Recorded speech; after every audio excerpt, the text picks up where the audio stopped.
por uma necessidade ou até uma característica dessa nova geração, eu entendo que o compartilhamento de espaços, seja em termos de locação, seja até em termos de propriedade, é uma grande realidade. E daí nós temos o nosso direito já posto, nós temos as nossas legislações já existentes, e a pergunta é, será que nós precisamos de legislações específicas para tratar desses novos institutos? Além disso, serão as questões tributárias que vão determinar as características de cada um desses institutos? Enfim, acho que essas e outras tantas perguntas serão respondidas, ou não, pelos nossos conferencistas. Para a gente otimizar o nosso tempo, nós vamos, em princípio, a gente vai falar de co-living, co-working e os aspectos tributários, mas como a gente primeiro mora e depois trabalha, então eu passo a palavra primeiro para o Marcelo Barbaresco, que vai falar do co-living. Alô? A minha apresentação está aqui?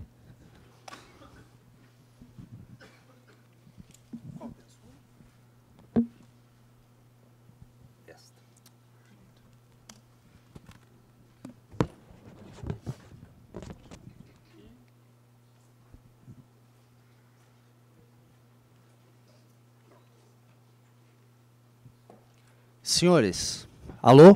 Está ouvindo, né? Que está na internet. Então vamos lá. Antes de mais nada, eu queria agradecer à Fundação Getúlio Vargas, publicamente, por ter nos cedido o espaço. Eu acho que precisamos fazer esse grande agradecimento à Fundação Getúlio Vargas, que está aqui patrocinando o nosso primeiro encontro do Ibradim. Segundo, agradecer a presença de vocês e dizer que muitos trabalhamos para estarmos aqui reunidos hoje. Terceiro, que falar depois do almoço é uma lástima, ainda mais a primeira apresentação, que está todo mundo ainda almoçando. Olha quantos espaços vazios. Fora que pode ser que estejamos todos sujeitos à soneca, porque hoje em dia, eu, após o meu almoço, durmo 15 minutos, todos os dias, e vi quanto isso é bom. Por conta disso, preparei, já sabedor disto, preparei uma apresentação bastante dinâmica, me parece, baseada em fotos. Fotos e fatos. E ao perpassarmos pelos fatos, como já dito pela Estela, talvez descobramos que nada de novo exista. E possamos parar de querer reinventar o novo através de novos instrumentos normativos. Certo? Só que para eu falar de co-living, para eu falar de morar, para eu falar deste bicho novo, nada melhor do que trazer à mente a palavra de um urbanista. Porque eu só consigo falar de novas modalidades de moradia se eu entender o que vem a ser uma moradia nos tempos atuais. E aí, em homenagem ao Bernardo Kesi, que tanto ama o Carlos Leite, me parece, se estiver errado, corrija, Bernardo, eu trouxe duas frases do Carlos Leite, arquiteto urbanista pelo Mackenzie, professor do Mackenzie. Que primeira, que a escolha mais importante da sua vida no século XXI é onde você irá morar, e não onde você irá trabalhar.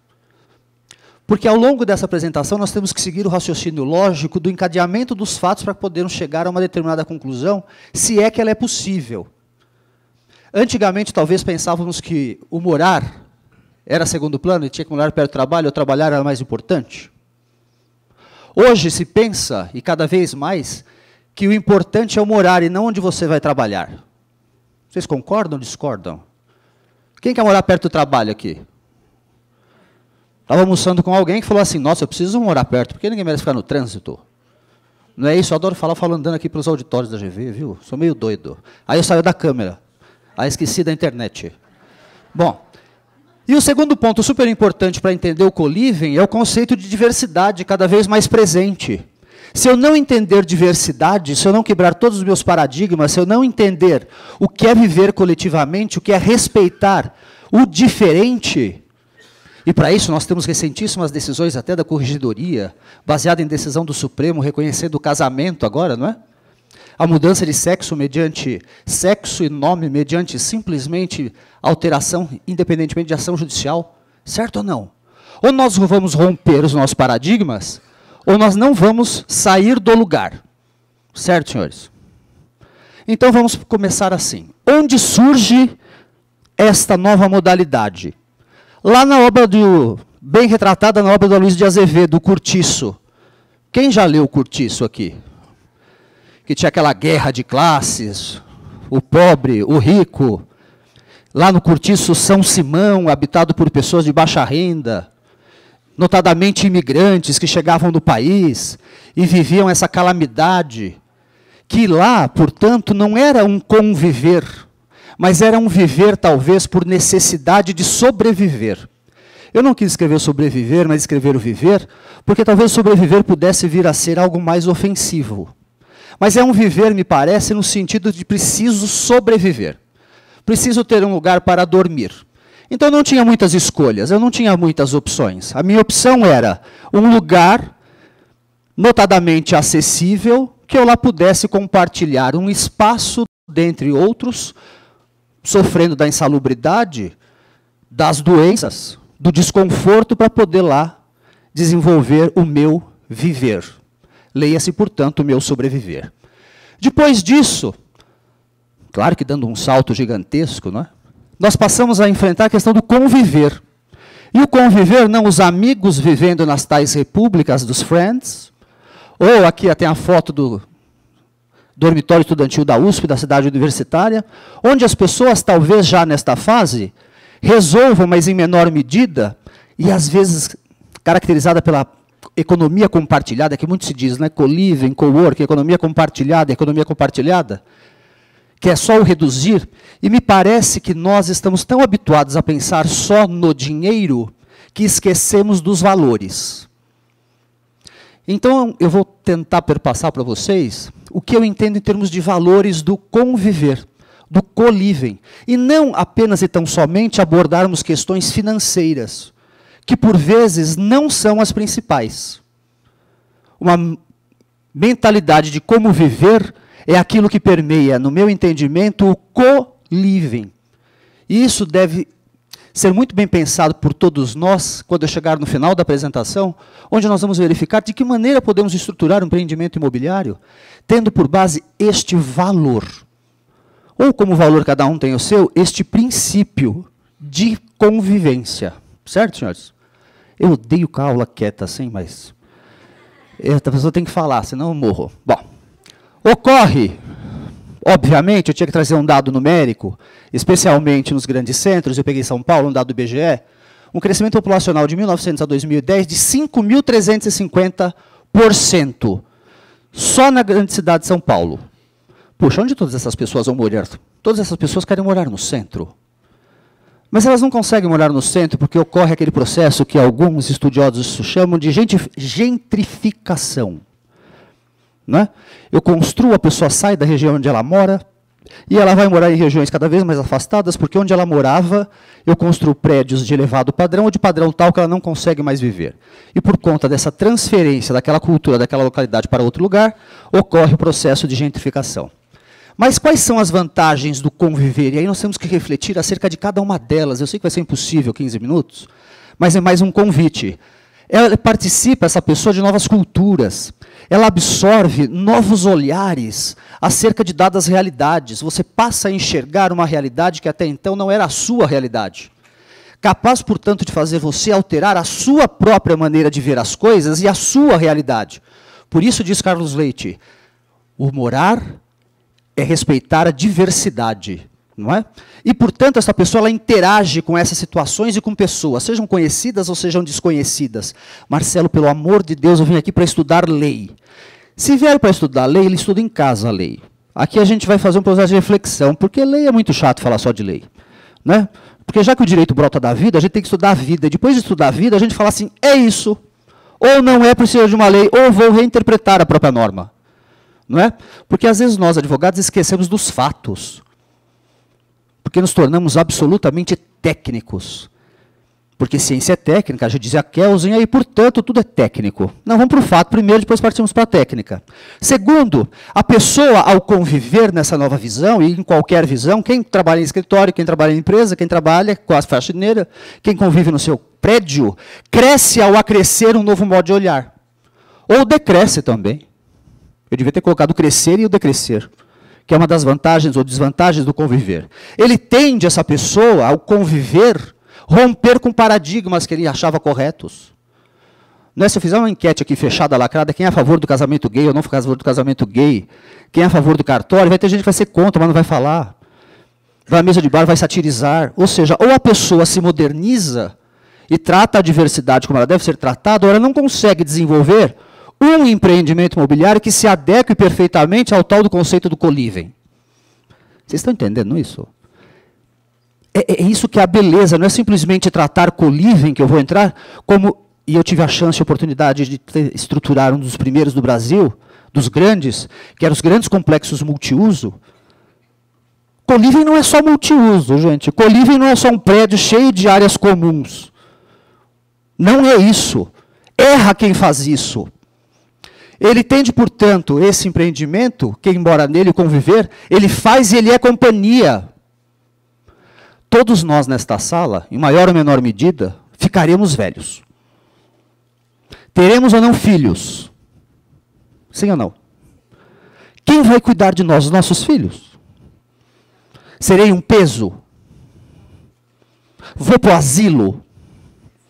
E aí eu vou passar pelas experiências internacionais que eu estudei, que às vezes no co-living, aqueles senhores e aquelas senhoras que não querem se tornar um peso para sua família, resolvem morar num co-living. Quantos minutos eu tenho? Cadê meus minutos? Eu já estourei. Não. 7, estou na metade. Tendem a morar no co-living e são hiper, super, top, respeitados e seguidos por aquela juventude que lá mora. Porque se tornam paradigmas, se tornam conselheiros. E para aqueles senhores, para aquelas senhoras que lá residem, é absolutamente fantástico. Dá um novo gás, um novo modo, uma nova maneira de olhar e sentir a vida. Isso é o co-living. Certo? Bom, cultura mais do ser do que não ter. Quem aqui quer mais ser do que ter? Cadê os jovenzinhos? Quando a gente almoça, sai, todo mundo só fala ter. Advogado, então, é um ser, não é? Que só quer ter, ou não. Né, os honorários, 10 mil por hora, 15 mil, 7 mil, 10 mil, 1 milhão, 10 milhões, é só ter. E alguns dizem dos jovenzinhos, e eu convivo com alguns jovens, porque senão a gente fica velho naturalmente, basta meus cabelos brancos totais, que eles dizem o seguinte: eu já tenho tão pouco, mas eu não me incomodo de perder todo o meu pouco para ter o muito do conviver. Olha que coisa louca. Quem disse que vou querer perder tudo que eu tenho para poder conviver? Não queremos, né? Quem quer aí? Nossa, que visão romântica da vida. É romântica? É ou não? Quem quer dar tudo que tem aqui para conviver? Não? Pois é, a única pergunta que eu faço acerca dessa juventude é: quando eles chegarem aos 60, como será? Mas aí até lá, se eu viver, saberei, e cada um de nós. E saberemos e descobriremos ao final quem tem a razão. Eles ou nós, quem viveu mais. Porque como diz minha mãe, viver é fazer o que gosta. Viver não é fazer o que gosta? Se você não fizer o que você gosta, você não vive. Você vegeta. Não é isso? E aí às vezes a gente tem que parar para pensar por conta do sistema em que vivemos. Bom, e há, portanto, um compartilhamento de um todo com uma reserva da intimidade nesse co-living. E onde reside a reserva da intimidade? Eu quero compartilhar o todo. Eu quero compartilhar o ser. Eu não estou muito preocupado com o ter. Eu quero ter novas experiências, mas não ter bens. Mas eu quero ter um lugar para chamar de só meu naquele momento que eu não quiser especificamente estar mais com ninguém. E aí, para tanto, eu preciso ter uma cama e eu preciso ter um banheiro. Porque o banheiro dava muita briga nos co-livings. Muita briga na República. E daí surge o mínimo da intimidade, o mínimo da privacidade, que é um lugar para eu dormir e um lugar para eu tomar meu banho, dentre outras coisas afetas e relacionadas. Certo? Bom, síntese, portanto, isso é um depoimento de um morador de co-living: eu moro onde eu trabalho onde moro, me relaciono em todos os lugares, amo o que faço o tempo todo. Olha que poético. Porque, às vezes, falamos que dividimos o viver residir e o viver trabalhar. E não há coisa pior do que segregar. Porque você passa 10 horas trabalhando, 8 horas, 7 dormindo, sobrou o que para você viver? Se você não amar onde você trabalha.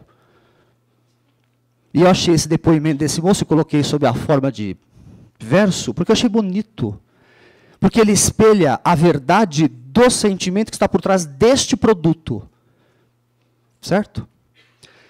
E aí, portanto, qual é a essência do co-living? Se a essência de um pássaro é o voar, se a essência de um shopping center é administrar única e centralizadamente, a essência do co-living qual é?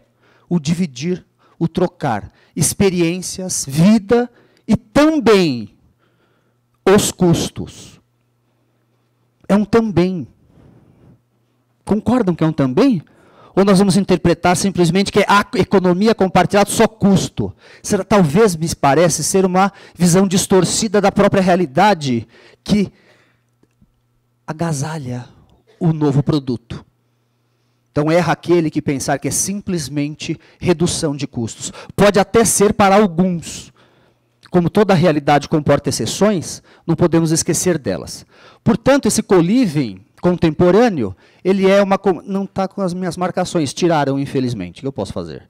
É uma comunhão de interesses no entorno de um dividir-trocar. E se eu vou dividir-trocar, eu preciso disciplinar coletivamente o que e como. E aí eu fui estudar alguns empreendimentos pelo mundo, que identifiquei como um dos maiores. O primeiro, o Worldwalk em Londres, que é o maior co-living do mundo, com mais de 500 unidades para que se more. Absolutamente estruturado, integrado com a comunidade, toda a sua parte de baixo. Então, a própria comunidade da cidade transita, passa com supermercados, com lojas, etc. E a pessoa, quando sobe, quer sua intimidade, ela tem o seu quarto, uma microcozinha, um banheiro, e em cada andar ele tem uma cozinha coletiva. Porque ele pode querer esquentar o leite dele ou o chá dele antes de dormir, porque estamos em Londres. Certo, senhores? Ou ele pode desejar cozinhar mais reservadamente apenas com quem mora naquele andar, ou então descer e utilizar-se da cozinha de todo o prédio. Este empreendimento absolutamente maravilhoso, o Two Older Women's Co-House em Londres, é só para senhoras, mulheres, estão me entendendo? Só para senhoras. Se casar, a regra diz que ela não pode continuar mais lá. Casou, homem está fora. Homem entra com hora marcada, inclusive visitas.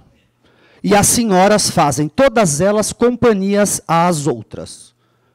Certo? Não pode dormir lá, visita. Então ele é totalmente regrado. E ele é constituído através de uma sociedade. We Live in New York, que fica lá na Quinta Avenida. Parece-me com o de Londres, com todo o seu regramento. Um de São Paulo, que eu estudei vários do Brasil, tá? Um deles é esse Hub 88 São Paulo, que fica próximo à Universidade Presbiteriana Mackenzie. Há também em Porto Alegre, há em outras localidades que eu estudei. Mas eu vou chegar à conclusão daqui a pouco. Portanto, como dito, nós temos espaços íntimos diminutos, espaços compartilhados ou áreas comuns gigantescas. Se a essência, portanto, é o dividir, é o trocar, é o conviver, eu preciso ter regras. Brasileiro gosta de regra? Gosta, senhores? Vocês gostam de regra? Gosta? A Estela gosta de regra. A Estela brasileira gosta de regras. Brasileiro gosta de regra, não gosta de regra, então é uma pergunta, então não vou afirmar. Brasileiro, às vezes, gosta de regras. E aí eu fui estudar se estes empreendimentos que tem no Brasil, os 4 que eu estudei, se eles tinham as regras tais quais existiam naquele de Londres, naqueles 2 de Londres. Estudei também onde era aquele? Bali. Está regrado? Absolutamente nada. Como que vocês, ou nós, advogados, ou aqueles que estruturaram estes empreendimentos, os estruturaram? Como se fosse um condomínio com um quartinho de cabe uma cama de solteiro, uma cama de casal e um banheiro, e as suas diversas áreas comuns. Ponto. Tratou desse jeito. Se a essência do co-living é conviver, e o conviver pode trazer conflito, quando você estuda detalhadamente as regras do co-living em Londres, há regras para absolutamente tudo. Se a pessoa usar a cozinha coletiva, deixar de lavar um prato, ela paga 150 libras de multa. Há câmeras para todos os locais. Há regras para absolutamente tudo. E no Brasil tem? Quem daqui já se debruçou para descer no detalhe do regulamento do uso das áreas ditas por comuns, se assim desenvolvermos, através do condomínio edilício, um empreendimento desse? Será que alguém desceu nessas regras? Será que podia levantar a mão e falar assim, eu já fiz, você está falando uma bobagem? Será que já fizemos ou não? Não faz, né? É por preguiça ou porque, como dizem alguns, é custo de operação e, portanto, não vamos nos dedicar a isso? Faz do jeito que está, que o importante é vender. Porque se a importância for simplesmente o vender, o conceito se descaracterizou, não é co-living. Porque eu não estou dividindo uma experiência. Eu não estou disciplinando a experiência do conviver e do viver. Concordam? Se eu tratar como um condomínio edilício tradicional, que tem só a piscina, a quadra, e todo aquele bando de áreas comuns que vai ter coworking dentro, não coworking, janelas para ficar observando o sol, etc., sem falar quem usa, quem anda, como é, ele perde a sua essência, ele deixa de ser um co-living. Chamo de co-living, mas não é. Vou chamar prédio dormitório. Vou ali para dormir, vegetar e brigar com o meu vizinho na área comum, porque ninguém vai respeitar absolutamente nada. Então ocorre a descaracterização do produto. Certo, senhores? Porque nesses co-livings estudados... Quantos minutos eu tenho? Acabou. Acabou? Nesses co-livings estudados, os horários são ilimitados. Tudo que for comum usa 24 horas. Por quê? Porque é a sua extensão da sua casa. Então, eu não tenho na minha casa, onde é a minha cama, no conceito tradicional que nós todos temos aqui, eu vou usar as áreas comuns, a biblioteca, a piscina, a cozinha, a sala de leitura, o lugar para eu trabalhar, o lugar para eu conviver, a sala para fazer a leitura. Então, é 24 horas. Então, eu preciso regrar, eu preciso estabelecer, se eu quero lançar de fato nesse país, um empreendimento chamado de co-living. Ou parar de emprestar nomes do estrangeiro e não aplicar o seu conceito, distorcendo. Ah, não, você está adequando a nossa realidade. A nossa realidade é que brasileiro adora regras e, portanto, é assim que vai funcionar aqui. Mas então não compara com benchmarks estrangeiros, tentando vender para cá aquilo que não existe. Certo, senhores? E, quando eu for, e aí só para eu cutucar um pouco a nossa tributarista ali depois, se eu desenhar este co-living com serviços básicos e serviços opcionais, onde a pessoa tem, incluída na sua despesa de condomínio, arrumação, limpeza, alimentação, manutenção, serviço de conciergerie. E também ela pode contratar serviços opcionais e diretamente do condomínio, só que faturado diretamente. Vai lavar a roupa, vai passar a roupa dele, vai arrumar a cama, e assim vai a vida. E vai, quem já fez prédio assim? Vários, não? Aí já tem vários aqui que fizeram, não fez? Com serviços? Não? Prédio com serviços? Flat não. Eu moro num prédio que é da Cirela, chama Ciragã, que fica lá do Spot, e ele tem serviços básicos e opcionais. E não é um co-living, não é um flat. Né? Então, ele tem lá esses serviços já oferecidos e pagos e rateados por toda a coletividade. O próprio condomínio contrata e quem quiser se utiliza. Ou então tem a concierge e a conciergerie que, para alguns, reserva helicópteros. Para outros, organiza festas. E aí paga uma taxa lá para aquela empresa que presta o serviço, a própria prestadora do serviço. Por conta disso, que conceito nós estamos tratando se eu, proprietário desta coisa, desta unidade, estiver cedendo o seu uso para terceiros? E aí a única coisa que eu vou falar de norma aqui. Seria uma locação ou seria uma hospedagem? Qual que é o conceito de locação, qual que é o conceito de hospedagem? Encerrar. Vou encerrar. Eu só tenho um slide mais. Me parece que quando se trata de hospedagem, eu estou tratando de uma experiência de viagem. E uma experiência de viagem não significa, como ouvi recentissimamente numa palestra, simplesmente, quando de uma locação via Airbnb, eu, além de ceder o espaço para aquele que loca, para aquele que ocupa, não vou usar o termo, porque eu não gosto de termos jurídicos, aquele que ocupa, eu vou lá, se a lâmpada queimar, eu vou lá e troco uma lâmpada. Porque se coloca que se eu trocar uma lâmpada, e como é obrigação do locatário fazer a manutenção da coisa depois que recebe, o simples fato de o locador ter me comprometido a trocar a lâmpada descaracterizaria a relação de locação e se transformaria automaticamente a sua natureza jurídica para uma relação de hospedagem. O mero fato de trocar a lâmpada. Me parece que hospedar, transmite a nós todos. Quem já ficou no Airbnb aqui, eu fiquei porque eu queria sentir como era, né? E comparar com o hotel. Então, o Airbnb, eu sei que ninguém vai trocar minha cama, em regra, né? Agora, se começar a trocar cama, etc., aí a doutora vai falar tudo, que aí vai ser outra história.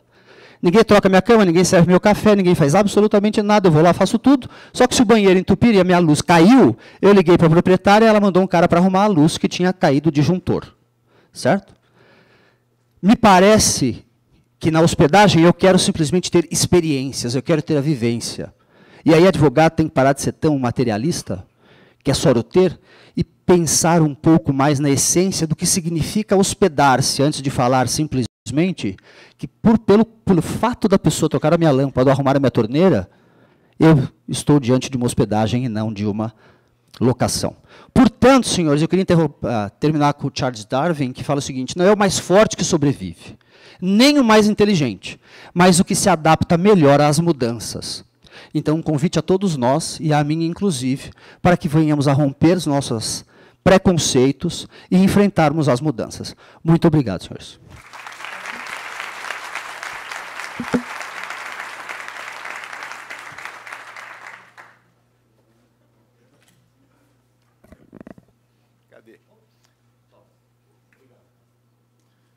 Agora que vocês já moraram bem, boa tarde. Cadê? Qual que é o seu? Coworking.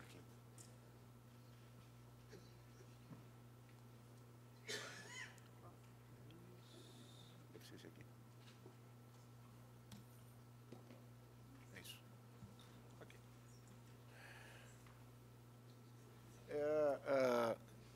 Eu sei que depois da fala do Marcelo, a gente fica falando dos... Não está? Ainda bem, para a sorte deles.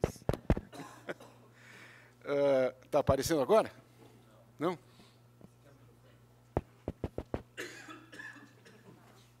Está baixo? Tudo bem.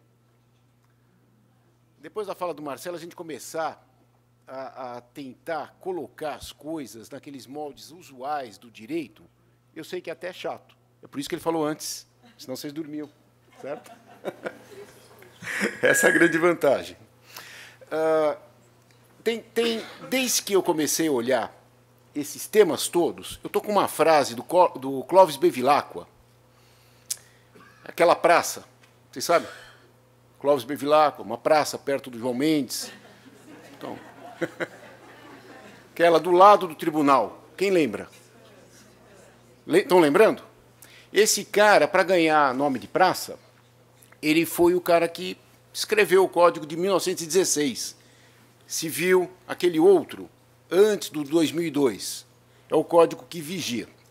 Esse Clóvis Bevilacqua tinha uma frase, as tantas, que ele falava que o condomínio é um estado anormal de propriedade. Eu acho que essa é a frase que talvez carimbe tudo de antes de tudo que você estava falando. Tudo de antes. E que, ou você se apega ao que era o estado anormal de propriedade, ou não se apega e evolui. Ainda falando, acho que tem tudo a ver, todos os temas são muito mesclados, os nossos temas. Convenções de condomínio. Convenções de condomínio em que você bate, é proibido bater tapete. Quem tem tapete em casa que bate na sacada aqui? Alguém tem? É proibido fazer barulho depois das 10. Você acabou de me falar de 24 horas por dia de poder usar. É a hora que eu chego em casa, também não posso tirar o sapato para chegar em casa. Eu fazia isso logo quando eu era recém-casado. Eu tirava o sapato, chegava mansinho em casa, ninguém sabia. Era uma boa, tá? Mas não é o atual, isso é na época do Clóvis Bevilacqua, não agora. Tá? Eu acho que é por aí que nós temos que ver. Como é que eu convivo? Acho também que nós estamos também falando de novas interpretações de coisas muito antigas. Você falou de república, eu acho que também tem a ver com o escritório barulhento, já vamos entrar no coworking. Eu lembro de muita bronca que eu ouvia mais nas administradoras e mais nos escritórios de advocacia do que na realidade, que era tem uma república no prédio, ou tem 5 caras estudantes, na região do Mackenzie, você falou do Mackenzie? Na região do Mackenzie, tem 5 caras morando num prédio que fazem bagunça no prédio. E os idosos não gostam. Até o momento que eu fui perguntar para os idosos. Idosos, vocês gostam ou não gostam da criançada? Gostamos. Até porque meus netos não aparecem aqui. Essa é a realidade do prédio. É isso que nós temos que, talvez, começar a ver. O coworking. Por que nós estamos falando tanto de qualificar o coworking? Basicamente, para responder como eu ajo com quem ferir as regras ou com quem agir mal na minha relação e depois para ver a tributação. Então, serviço é de um jeito que é tributado, fornecimento é de outro jeito que é tributado. Eu acho que esse lado tributário é, sim, norteador dessas pesquisas que a gente tem visto, pela simples razão de que nós estamos falando agora de negócios, de ganhar dinheiro. É desse lado que nós estamos tentando ver. E, para ganhar dinheiro, eu quero pagar o menos possível de impostos, de gastos, do que for, óbvio. Então, é por aí que a gente começa a pesquisa. Se for locação, então a briga toda é: coworking é uma locação ou é uma prestação de serviços? Sei lá. Vamos pesquisar. Eu, para minha sorte, eu faço parte da mesa de debate de direito imobiliário, a presidente é a Estela, e o pessoal falou bastante dessa diferenciação na terça passada. Então, eu anotei tudo e estou trazendo aqui. Então, você faltou. O Marcelo estava preparando os slides dele. Então, se for locação, temos de cara aquele problema clássico da sublocação limitada ao valor. Quantas vezes eu posso cobrar de valor de sublocação? Até o dobro do aluguel. Não está lá no artigo 21 da lei? Eu tenho que respeitar. E se eu desrespeitar isso? Opa, comecei nas nulidades. Comecei a ter problema no meu contrato. O locador nunca vai poder retomar o imóvel antes do termo, antes do fim do contrato. O locatário pode sempre entregar. É o artigo 4º da lei. São aquelas regras muito bem aplicadas nas locações. Quando eu alugo um apartamento, quando eu alugo uma loja. A desocupação forçada é só por despejo. Isso aí as pessoas mencionam, mas tem uma coisa interessante para dizer. Todo mundo prefere reintegração de posse. Isso foi falado aí naquele dia. Na minha experiência, os despejos com liminares estão muito mais rápidos do que qualquer reintegração de posse. Então, por que temer despejo? Não temam, é fácil. Não tem problema. Tá? Aliás, não só é fácil, como nós temos um benefício. A lei explica direitinho como é que tem que ser, desde a petição inicial até o caminhão. Então, não tem erro, ninguém erra em despejo, dá certo. Mas as pessoas reclamam.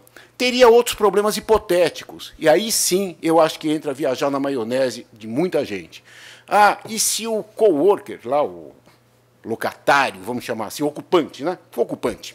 O ocupante quiser entrar com uma renovatória. Eu nunca vi ninguém ficar 60 meses sentado na mesma cadeirinha, né? Não sei. Então, se ele ficar, teoricamente, ele vai poder entrar com uma renovatória. Sim, tem que respeitar os prazos, vai ser interessante a ação. Aí, se tiver uma revisional, eu nunca vi ter que chegar nos 3 anos que vão permitir a ação revisional do valor do aluguel, artigo 19. Então, são situações que, de fato, estão na lei, que ninguém precisa se preocupar. E se não for locação, o que é? O que é? É prestação de serviços? Se for prestação de serviços, eu tenho sim que me submeter ao Código de Defesa do Consumidor. Que, no nosso mercado, a gente ouve de vez em quando que o Código de Defesa do Consumidor é rigoroso, é absurdo, é errado, pune as empresas. Eu, pessoalmente, não acho isso. Eu acho que o Código de Defesa do Consumidor protege a todos nós e todos os outros 200 milhões de pessoas que estão lá fora, inclusive os fornecedores. Porque ele tem limites, sim. Mais tecnicamente, ele seria chamado de Código de Defesa do Consumo, não do consumidor. Vai incidir o ISS, que depois a gente ouve, não é isso? Na prestação de serviço. Locação ou não. A lei de locações nos deu um presente. É que, quando fizeram, não existia ainda essas situações. Mas ela nos deu um presente. Ela falou que aquela lei toda, 8245, não se aplica. Vale a pena depois ler o artigo 1º da lei. Eu não sei se tem outra lei que começa assim. Olha, essa lei regula as locações, mas, artigo 1º, não entra nisso. Ela já explicou tudo que não entra. Muito bem. No que nos interessa de cara aqui, ela não entra em aparte hotéis residências ou equiparados, e vai aqueles que prestem serviços. Equiparados, tudo bem, quem escreveu a lei estava pensando em... Aliás, daqui a pouco a gente podia até perguntar, vem aqui o Silvio Capanema, não vem? Então, a gente pergunta para ele. Ele escreveu a lei. Eu acho que estavam pensando mais em residências, mas certamente eu poderia adaptar para não residência. Não vejo problema nenhum. Ela também contempla as residências, as não residências, o shopping center, a locação por temporada. Óbvio que ela não fala do build to suit. Fala do build to suit. Eu acho, por exemplo, que a nossa relação de coworking é muito prima do flat e do shopping center. Foi uma das discussões que se tem por aí. Será que shopping center devia estar nessa lei? O que é importante no shopping center? É o prédio ou é a administração, o serviço, a propaganda, essa história, o funcionamento? Eu acho que não é o prédio. Tudo bem, o local importa, mas vamos lá. Fui buscar, então, o princípio da preponderância, que Tatiana depois deve falar, né? O tributarista gosta do princípio da preponderância. E lembrando sempre daquela história de quando eu compro uma televisão. Você vai comprar uma televisão, gasta uma grana na televisão, leva uma mercadoria para casa, certo? Não. Vai alguém entregar. Opa, teve um serviço de entrega aí. E depois vai o cara instalar, que é cheio de fio, como é que liga, como é que não liga, etc. Tá legal. São 2 serviços, então, de transporte e de instalação, mais a circulação da mercadoria, que é a tal televisão. Qual é a preponderância aí? É o instalador, é o caminhão ou é a televisão? É fácil localizar qual é o imposto que vai incidir, qual é a operação importante nessa história. A mesma ideia se aplica quando eu tomo uma Coca-Cola na discoteca. Não é isso? O que é importante lá? É a Coca-Cola igualzinha a que eu comprei ali no supermercado, porém 5 vezes o preço, ou a música, o ambiente, a bagunça? É fácil distinguir o que é preponderante. Fui ver, e eu acho bacana, aqui da GV mesmo, um estudo do Avancini, Diego Avancini, espaços de coworking como intermediadores sociais. Está aí no slide, onde é que eu achei? É um trabalho de mestrado, agora de 2018, atualíssimo, 2018. Para compensar o Clóvis Bevilacqua, né? Na média, a gente chega nos anos 60. O que ele me diz? Que coworking, veja que ele não fala. Ele cita o Merkel, cita Spinoza, cita um monte de autores, cita ele mesmo, né? Mas do que ele me fala? É interação, é administração, é gerência, é funcionamento. É disso que nós estamos falando. Nós não estamos falando de alugar uma mesa com uma cadeira. Estamos falando de ter tudo isso, viver em comunidade, construção de comunidade. Olha como combina com tudo que você falou de co-living. Né? Só que é no ambiente de trabalho. Só isso. Só isso. Ora, se é isso que é preponderante, será que eu devo estar falando de locação? Locação me fala de local. Local, espaço, terreno, casa. É disso que nós estamos falando? Não. Eu acho que nós estamos falando da comunidade, do funcionamento. A primeira dúvida que eu sempre tive quando me falaram pela primeira vez em coworking, sabe qual era? Era, puxa, como é que é o barulho nesses lugares? Será que é muito barulhento? Eu nunca tinha ido num. É muito barulhento? Fica todo mundo falando, como é que eu vou trabalhar? Existem regras aí de convivência, etc., organização desse espaço, de modo a prestar um serviço perfeito, de modo a funcionar. Precisamos, então, achar algum jurista que fala disso. Fui procurar em leis. Só achei em lei tributária, que depois, acho que Tatiane fala muito melhor do que eu. Não achei essa definição Tem algum jurista aí desses famosos que fala que o inferno do direito é a definição das palavras, né? Co-living é a mesma história. O que é isso, co-living? Eu sei o que é loteamento, eu sei o que é condomínio edilício, mesmo que não tenha edifício. Isso aí eu sei o que é. Né? Nós aprendemos hoje. Agora, co-living, co-work, eu não sei o que é. A parte tributária trata razoavelmente disso, voltou, mas ela alude a esse serviço com bastante frequência. Mas, como serviços, vamos ficar só nisso. Fui procurar, então, nos juristas e achei um bacana. Maria Cecília Isolde, coworking. E, tá aí, eu achei que a exposição, eu acho que esse aqui é o resumo de todo o pensamento. Ela está aí, não? Tá aí. Depois ela autografa o slide. Olha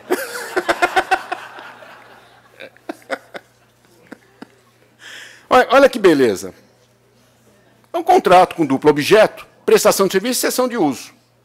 Extrapola a simples locação. De fato, não estamos falando de locação regulada pela lei. Não, não é disso que nós estamos falando.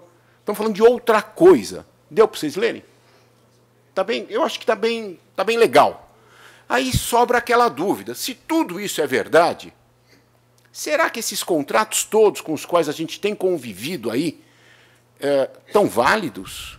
Porque eu vou numa empresa de coworking, eles me dão para assinar um contrato de locação atrelado a um contrato de prestação de serviços. Vou em outra, ele me dá um contrato de prestação de serviços. Vou numa terceira, ele me dá só locação, e não é de locação. E ele tenta falar, olha, contrato de locação e outras avenças. Não é?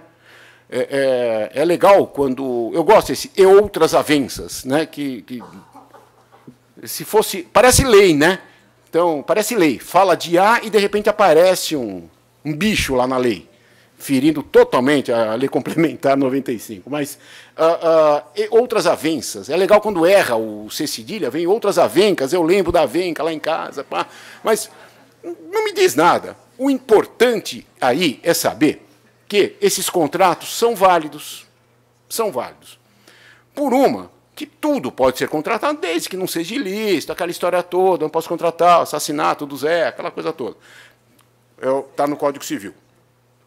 Mas tem essa citação que eu fiz questão de trazer também. Olha, essa está na média, de 1945. É do Túlio Ascarelli. Ele me diz do negócio indireto. Isso aí, para mim, é uma joia do pensamento jurídico dentro do direito privado. Para mim é uma joia essa citação, por isso que eu fiz questão de trazer para vocês. A gente concilia as novas exigências. Então, eu não vou, por causa do contrato... Tinha um mito grego, né, a cama de... Está me fugindo o nome agora, que conforme o tamanho da cama, eu cortava o pé do cidadão para poder dormir naquela cama. Não é esse. Eu vou lembrar do mito grego. Mas, conforme a situação, é que eu vou procurar a roupagem, a cama, mais adequada possível. Sim, com erros. A gente ouviu há 2 horas atrás a dificuldade de fazer um contrato. Sim, é difícil mesmo. E daí? Mas o que vale aí estamos tentando usar roupagens antigas, que são o que eu tenho no meu armário, para daí poder atingir o escopo, que é o contrato exato, regulando aquela minha relação de coworking. Enfim, acredito que seja prestação de serviço, sim, a parte preponderante do coworking. Tem que ser muito bem organizado, porque senão o cidadão vai embora mesmo e ninguém vai tolerar lugar algum que não funcione bem. Acho que faz parte desse monte de coisas que são oferecidas um local adequado, óbvio, bonito, bem localizado, etc. Como quando eu vou num restaurante, eu quero comer bem, quero ser bem servido, e se der para ser num local fácil de acesso, é legal também, por que não? Eu acho que é por aí, é a prestação de serviços, é tratada desse jeito, é por aí mesmo, e todos os contratos que a gente andou vendo ou fazendo são válidos, porque apesar do nome, apesar da roupagem dada para eles, e é isso tudo que a gente viu até aqui, e vamos deixar de ver pouco a pouco, apesar dessa roupagem toda, nada impede legalmente de tê-los como bons. Acho que é por aí, depois a gente acaba a história. Obrigado.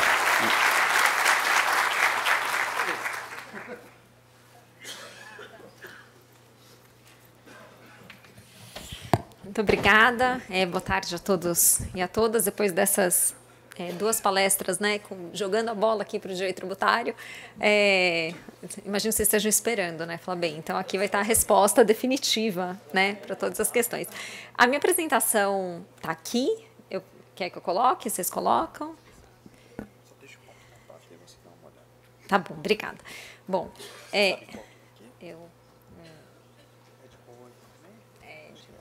será que é essa? Isso. Obrigada. Bom, inicialmente, então, agradeço o convite. É muito bom estar aqui numa mesa, né, cheia de gente do direito privado, né, que é uma área totalmente diferente da minha. E aí, meu objetivo é tratar, então, exatamente desses aspectos tributários. E aí eu queria começar estabelecendo algumas premissas aqui. Acho que as falas anteriores, né, a fala de abertura da Estela deixou isso muito claro, mostra que, na verdade, a gente está diante de situações novas, né, porque a realidade mudou, evoluiu, né, a evolução social, inclusive tecnológica, né, o co-living e o co-working não tem a ver necessariamente com evolução tecnológica, mas a economia compartilhada em muitos sentidos tem. E a gente tem, diante dessa estrutura nova, velhos conceitos jurídicos, e aí a gente tem a sensação de que esses velhos conceitos jurídicos não vão dar conta. É verdade que em alguns casos não dão conta, especialmente no caso do direito tributário, mas eu acho que não é essa a hipótese aqui. Eu acho que a gente consegue trabalhar com os conceitos que a gente tem para solucionar as questões e identificar a natureza jurídica específica desses institutos. Em primeiro lugar, quando a gente fala dessas duas hipóteses, né, co-living e co-working, o instituto subjacente aqui, a fala do Jacques deixou isso também bastante claro, é a locação, né? Do ponto de vista de quem naturalmente é proprietário daquele bem, né? Porque se é propriedade, eu não tenho muita discussão sobre a tributação, né? Vai ser IPTU, mas de quem é proprietário, quem explora aquela propriedade, né? Então, quem aluga para outro, disponibiliza, vamos dizer assim, né? Para deixar por enquanto neutro, o espaço de co-living e o espaço de co-working. Então, acho que o negócio jurídico subjacente aqui é a locação, e essa é a dúvida, é uma locação ou é propriamente um serviço? Primeira coisa que a gente tem que entender, e todos sabem disso, é que a locação em si, imobiliária, pura, ordinária, ela não atrai incidência do ISS. Né? Inclusive pelo fato, né, de se tratar, como o Jacques aqui mencionou, de uma cessão de uso do imóvel. E o ISS é um imposto sobre serviços de competência municipal que incide na prestação de serviço. Quando eu tenho serviço, eu tenho o quê? Eu tenho uma utilidade sendo oferecida. Ou numa visão mais clássica, eu teria uma obrigação de fazer, e na locação o que eu tenho que prepondera é a obrigação de dar. Então, naturalmente que, sendo uma locação mobiliária pura, não há que se falar na incidência do ISS. E o entendimento do Supremo nesse sentido é muito tranquilo, já tem até súmula vinculante número 31, que considerou inconstitucional a incidência do ISS na locação de bens móveis e imóveis. Nesse sentido, que é também importante saber, né, para também estabelecer aqui algumas premissas. O ISS, que é esse imposto municipal, a despeito dele ser municipal, eu imagino que todos saibam, mas não custa reafirmar, ele tem um regramento nacional. E esse regramento nacional ele é absolutamente necessário, porque a gente tem mais de 5.200 municípios. Né? Então, se cada município que a gente tem no Brasil resolvesse tributar o ISS de uma forma, e às vezes eles resolvem, seria uma confusão, né, maior do que já é o sistema tributário. Então, a gente tem uma lei complementar nacional que disciplina o ISS, e ao disciplinar o ISS, essa lei complementar estabelece uma lista de serviços, que é exatamente a Lei Complementar 116, que já foi mencionada aqui. Diante dessa lista de serviços, os municípios, então, né, verificando que o serviço está ali na lista, é passível de tributação, o município vai e cria o seu próprio ISS. Mas a condição para que possa haver a incidência do ISS é a previsão do serviço de forma expressa na lista de serviços. Também o STF já decidiu que a lista de serviços ela é taxativa, então o serviço precisa estar na lista para que ele seja passível de tributação. Muito bem. Considerando essas duas premissas, o que a gente tem que ter em mente, então? Eu tenho que, né, transportar essas ideias para essas duas situações jurídicas que a gente tratou aqui hoje nessa mesa. Então, coworking e co-living. E eu vou começar com coworking. Do ponto de vista tributário, olhando para Lei Complementar 116, que disciplina o ISS, e olhando para a natureza jurídica mesmo do negócio, do ponto de vista do direito privado, eu, Tatiane, teria enormes dificuldades em considerar uma locação. Não acho que é locação. Não acho que é mera cessão de uso daquele espaço. Eu vejo muito claramente no coworking a presença de funcionalidades agregadas à cessão do espaço, então não é apenas isso. E aí, se a gente olha para a lista de serviços do ISS, lá no item 303, tem claramente a previsão do coworking. E veja, isso vem em 2003, muito antes desse movimento, né? Então ele começa assim, lá no 303, exploração de salões de festa, centros de convenções, escritórios virtuais, estandes, quartas esportivas e blá blá blá.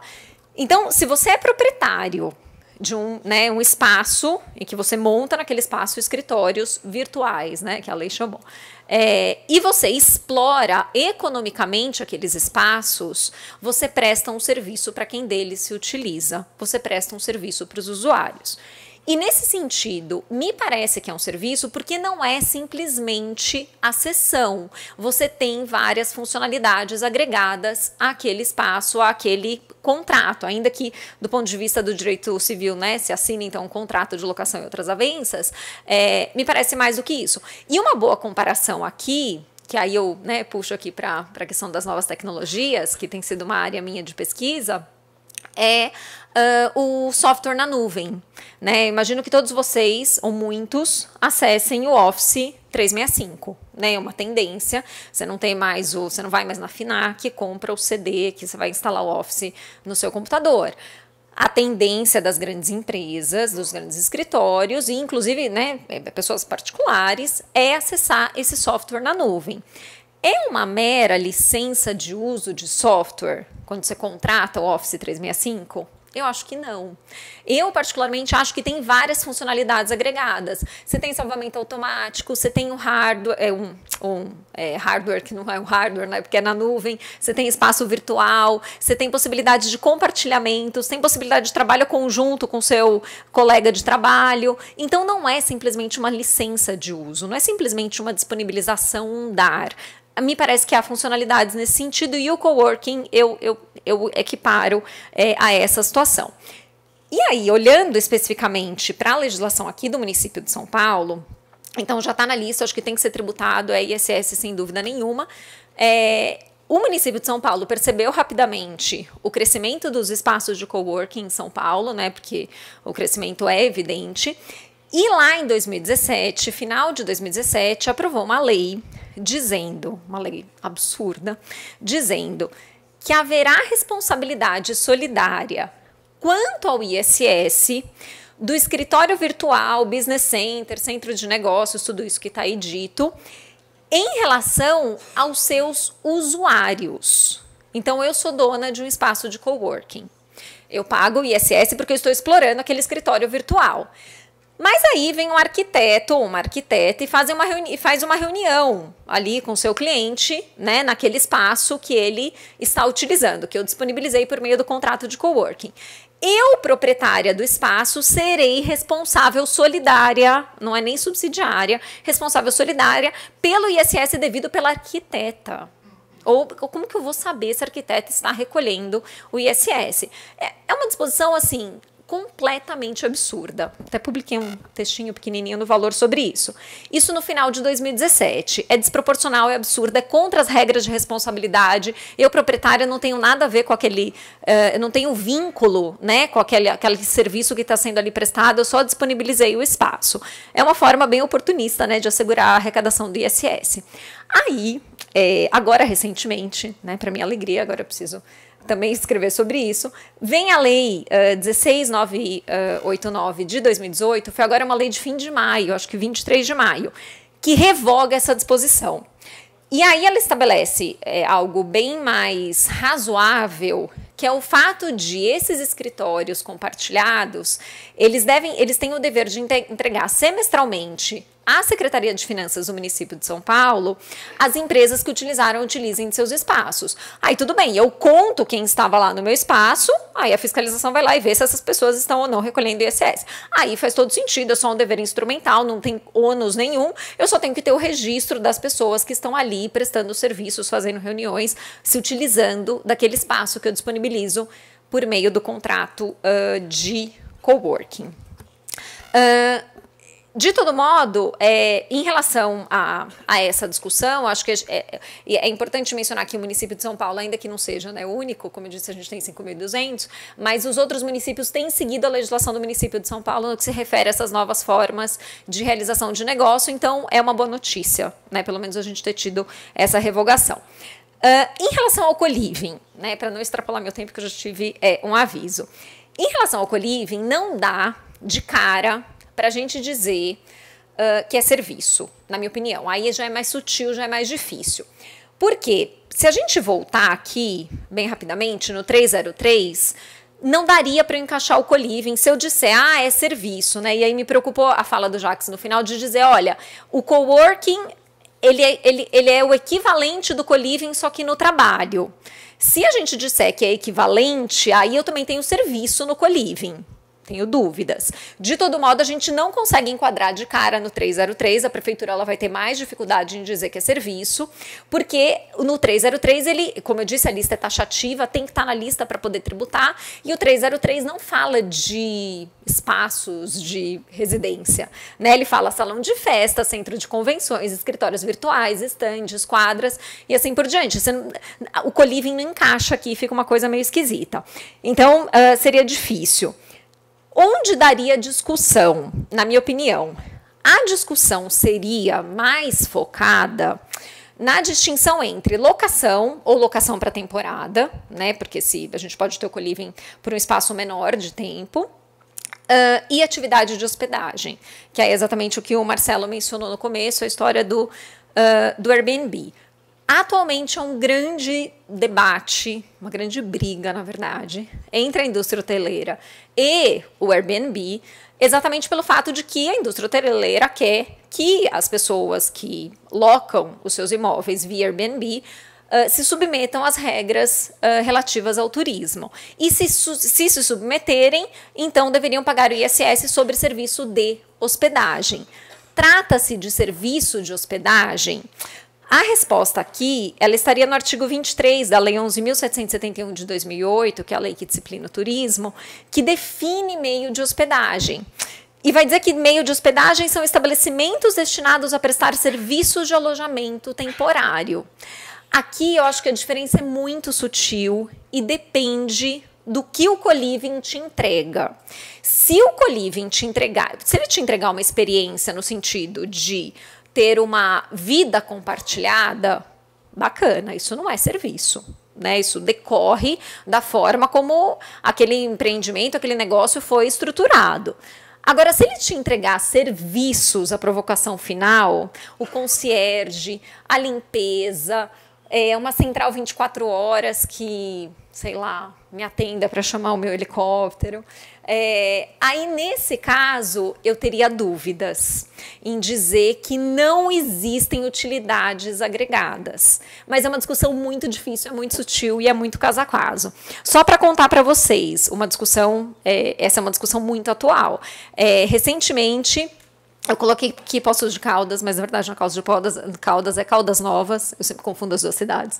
As Caldas Novas lá em Goiás, lá na pousada do Rio Quente, que é um município muito turístico, aprovou uma lei complementar, mas uma lei complementar municipal, dizendo que as locações via Airbnb, não falo Airbnb, mas via aplicativo, estavam sujeitas à lei do turismo e, portanto, seriam meios de hospedagem e, portanto, deveriam pagar o ISS, deveriam pagar taxa de fiscalização de estabelecimento, inclusive. Então, ele encaixa, né, na estrutura jurídica do turismo, lá em Caldas Novas. Em paralelo a isso, há um projeto de lei tramitando no Senado Federal, está aqui o número, Estela, o 478 de 2015, para mudar a lei de locação, a lei do inquilinato, exatamente para incluir essa possibilidade de locação via aplicativo naquele artigo 48 que trata de locação por temporada. E aí, mesmo que você cobre uma taxa para limpeza, isso não descaracterizaria a locação por temporada. E aí, se a gente olha a justificativa do projeto de lei, o objetivo é exatamente afastar do regramento do turismo e afastar do meio de hospedagem. Então, só para dizer que essa é uma discussão que ainda vai se estender, né? Então, a gente pode ser que esse projeto ande ou não no Congresso, também vai depender do lobby da indústria hoteleira de um lado e do lobby do Airbnb do outro, né? Porque é interessante para o Airbnb que não haja cobrança do ISS dos locadores, né? De quem é proprietário do imóvel e disponibiliza na plataforma. De todo modo, em relação ao co-living, a verdade é que eu não tenho uma resposta. Porque depende da estrutura e do que está lá disponibilizado. E aí, acho que o recado aqui é que a gente tem que ter muito cuidado, né? Vocês que trabalham na estruturação desses negócios, tem que ter muito cuidado para formatar no sentido de haver ou não utilidades que poderiam atrair a incidência do ISS e a caracterização como serviço. De todo modo, o papel aqui do direito tributário, na minha percepção pelo menos, e aí eu já vou encerrar, é não impedir a inovação e o desenvolvimento econômico. Então, a gente tem que realmente ficar atento a isso. A questão tributária ela é absolutamente fundamental, porque ela vai impactar custo e vai impactar na formatação em si do negócio. Tá bom? Então, muito obrigada. Fico à disposição para os debates.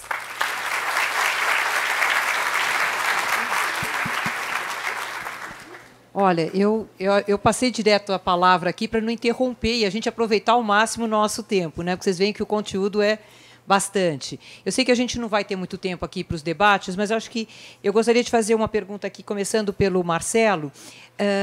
Quando a gente fala em co-living, eu acho que, vamos dizer, eu imagino duas situações em que eu tenho um imóvel e eu vou viabilizar o uso desse imóvel para várias pessoas. Daí eu estou fazendo uma locação de vários espaços e etc. Mas eu também posso conceber este imóvel com vários proprietários que estariam compartilhando cada um o seu espaço e as áreas comuns e tudo mais. Até na reunião que você faltou, nós conversamos um pouquinho sobre... Então, por isso que eu vou perguntar, ele não sabe a resposta. Não, mas, enfim. Vamos dizer, com a legislação que nós temos hoje, existe, vamos dizer, como você veria a possibilidade de registrarmos uma incorporação imobiliária, conceber um condomínio, vamos dizer, digamos, um condomínio em que eu tenho um prédio com áreas comuns, nada de novo até aí, mas as unidades autônomas, elas seria, vamos dizer, um quarto e um banheiro, com uma área comum de uso exclusivo de determinadas unidades e as áreas comuns daí compartilhadas com todos. Você vê isso como uma possibilidade? A resposta é na bola de cristal, não é? Se a legislação permitir, por conta da compartimentação, sim. Porque é a mesma discussão que tinha quando eu implantei um hotel no Rio de Janeiro. Ou seja, aquele hotel no Rio de Janeiro seria um hotel sob a ótica da disciplina da norma municipal, ou ele seria um flat? Ele teria cozinha, e se tivesse o quarto, tivesse cozinha pela legislação municipal urbanística, ele era um flat. Mas se ele não tivesse cozinha, ele era um hotel, simplesmente por ter cozinha ou não ter cozinha. Né? Então, a de São Paulo, não sei responder se ela permite um quarto de 29, mas se permite um apartamento de 29. Se tiver um quarto de 29, agora pensando na prática dos produtos lançados, não tem por que não. É um quarto de 29, porque os móveis agora não é mais a alvenaria que é a pia. Daqui a pouco vai ter o banheiro também que se puxa. Mas, por enquanto, todas as utilidades, os amenities são feitos nos móveis, não mais nos imóveis. Não é? Tem até incorporadoras paulistas que estão vendendo este produto e esse conceito a peso de ouro. Né? Só ainda estão chamando de co-living, mas não aplicaram o conceito. Quando aplicarem, aí passará a ser, de fato, um co-living. Então, pelos 29 metros dessa construtora, que todos nós sabemos que é, não vou citar o nome, me parece que São Paulo já permite sem conhecer a norma. Não é? É isso. Eu acho que teve até um comentário interessante que você, ao aprovar uma planta, você já nem precisa identificar a divisão interna, né? Quer dizer, você pode... Então, enfim, eu posso colocar um todo e depois eu vou dividir internamente de acordo com a minha convenção ou com a minha instituição e depois com a minha convenção. Então, eu acho que, enfim, é interessante. Eu até escrevi um livrinho sobre isso, e é super interessante, só para reportar Clóvis Bevilacqua, né? Quando ele falava, e aí todo mundo continua repetindo, feito um papagaio, porque nós somos meio papagaios, né, da história, repete, repete, não repensa, a questão da compropriedade, não é? A compropriedade, quando ela é disciplinada pelo direito civil, e assim sempre foi, ela era algo de fato indesejável. Era a tal da sementeira da discórdia, como alguns autores dizem, né? Morreu, aí foi, os herdeiros assumiram 10 herdeiros e aí a coisa está lascada. Então tem que acabar tudo. Não era a sementeira da discórdia? Aí o mundo foi mudando e aquilo que era a sementeira da discórdia, ela não é a sementeira da discórdia, porque aquela realidade comproprietária é uma realidade querida, é uma realidade desejada. Então é totalmente diferente daquele fato que me faz viver em condomínio indesejado. Agora eu quero viver, eu quero estruturar. E falo isso por quê? Porque quando a gente estrutura um shopping center e através da compropriedade, por que eu vou aplicar as regras os impedimentos da compropriedade são diversos na medida em que a compropriedade é algo desejável? Então, ou a gente reinterpreta a própria lei, ou a gente não sai do lugar nunca. Não é isso? E aí inviabiliza a economia, como bem você colocou. Adorei, viu, seu final? Meu Deus do céu. E agora? Está ótimo. Ele está encantado. Vamos lá. Jacques, tem uma pergunta aqui para você que é... Você vai fazer sim, com certeza. Mas a pergunta é bastante pertinente. Existe fundo de comércio no coworking que poderia justificar até uma renovatória?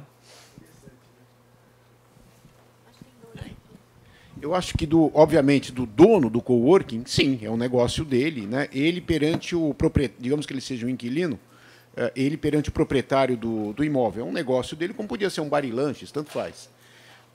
Eu acho que do ocupante, do usuário, eu não vejo, sinceramente, qualquer relação que se caracterize com aquelas do ponto comercial. O ponto comercial, essa história de ponto... Bom, primeiro, ponto é ponto, né? É físico.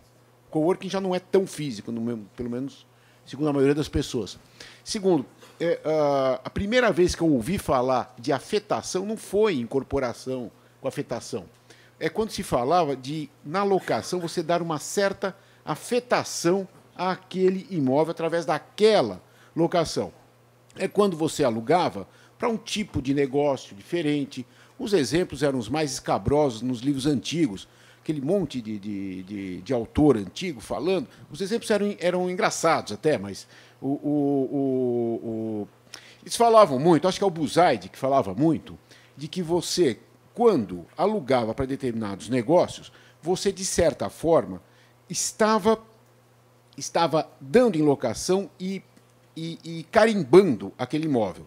Ele citava o exemplo de casa de prostituição no livro de direito dele. Ele falava lá, pô, agora ninguém vai querer alugar. Sei lá se não vai, né? Não sei. Quando você aluga para uma discoteca, você sabe que vai haver uma série de reformas, uma série de coisas, que isso aí, de certa forma, evoluiu muito depois para o Biltussud, etc. Mas eu não vejo o estabelecimento de um ponto, não. Não vejo. Apenas, eu queria só retomar uma coisa, que foi uma pergunta que você fez, e, no fundo, talvez nós três tenhamos respondido do mesmo jeito, mas talvez não com toda a clareza necessária. Pelo menos, talvez eu não tenha ouvido bem. Se é necessário fazer novas leis sobre isso. Eu acho que essa foi uma das perguntas. Então, apenas adiantando, eu acho que não é necessário qualquer lei. Acho que nós estamos super cobertos pelo Código Civil. No que for locação, estamos cobertos pela Lei de Locações. O nosso Código Tributário Nacional também, ele é bom. E ele tem um detetor de mentira também, né, lá no artigo 109, 110, não é isso? Ele tem um detetor de mentira, não inventa, não adianta você me chamar de Zé se eu não sou o Zé, não é isso? Não adianta, não inventa. Né? Me chama do que você quiser. Não tem problema, não é isso. Não é isso. Eu acho, então, que não precisa de lei. O que precisa é, sim, de originalidade. E aí, vamos encher o saco dos tributaristas, né? Tem uma história que eu nunca soube se é real ou não, mas eu acho muito bonitinha, deve ser real, que é de quando Dom Pedro II ficava antes do Clóvis. Né?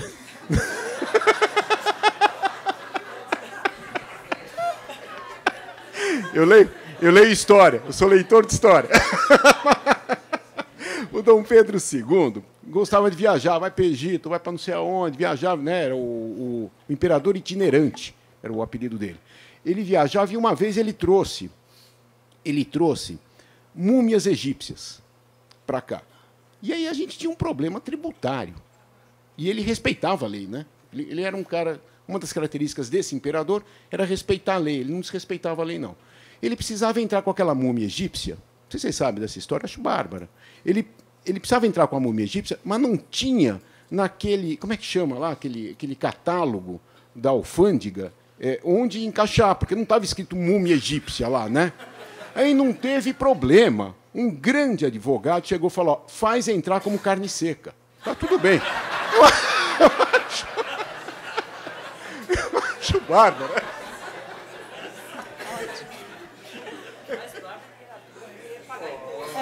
Exatamente. Você quer... o quê? Não, só queria fazer uma consideração sobre a necessidade de novas leis. Eu acho que a gente não precisa de novas leis. Pelo menos, sei lá, para o coworking, eu acho que está bem claro. Para o co-living, acho que tem esse debate da hospedagem, especialmente com o Airbnb. Eu acho que a alteração dessa que está correndo no Senado, ela daria mais segurança jurídica para afastar o meio de hospedagem, né, qualificar como locação em si. Mas eu só queria fazer uma observação. Infelizmente, ainda que a gente tenha o 110 do CTN, que diz, não chama de cachorro que é gato, o Supremo falou que o 110 do CTN, bem recentemente, num julgamento bem emblemático sobre ISS e sobre planos de saúde, falou que o 110 do CTN ele não pode prevalecer em absoluto, sob pena de a Constituição se submeter ao CTN. É uma decisão bem séria, especialmente porque ela foi dada com fundamento no voto do Fux, que é um voto que não é bom do ponto de vista metodológico, é uma confusão de conceitos, e muitos dos julgadores que o seguiram sem revelar suas razões. E aí ficou parecendo de que essa postura do Fux agora é essa, e está todo mundo dizendo o Supremo agora desconsidera o 110 do CTN porque tudo isso está na ementa. E aí o problema é que é possível que ele próprio reproduza. Então, o fato é, ainda que a gente tenha o 110, no direito tributário, as coisas são muito difíceis. Gente, deixa eu só falar uma coisa, só para a gente lembrar que é de mercado imobiliário aqui, que se discutia se shopping era sociedade ou era locação. Você lembra dessa história? Shopping é sociedade ou locação? O que é shopping? É administração, então é sociedade, não é locação, porque tem percentual, participa do resultado, então não é imóvel, é imóvel. Que bicho é esse, etc. e tal. Largamente discutido, todo mundo escrevendo sobre isso, porque o que se queria, o pano de fundo, era escapar de determinadas coisas, que a lei de locação garantia. Então, talvez a experiência de shopping center e esse debate que teve, é uma coisa, não é outra, é a gente parar, pensar, entender a essência da coisa, o que é aquilo que não vive sem, para depois poder exatamente qualificá-la. Bom, gente, tinha mais pergunta aqui, mas acho que, infelizmente, o tempo foi muito apertado. Eu agradeço enormemente aqui ao Jacques, ao Marcelo e à Tatiane, e obrigada a todos aí por nos ouvir. Obrigada.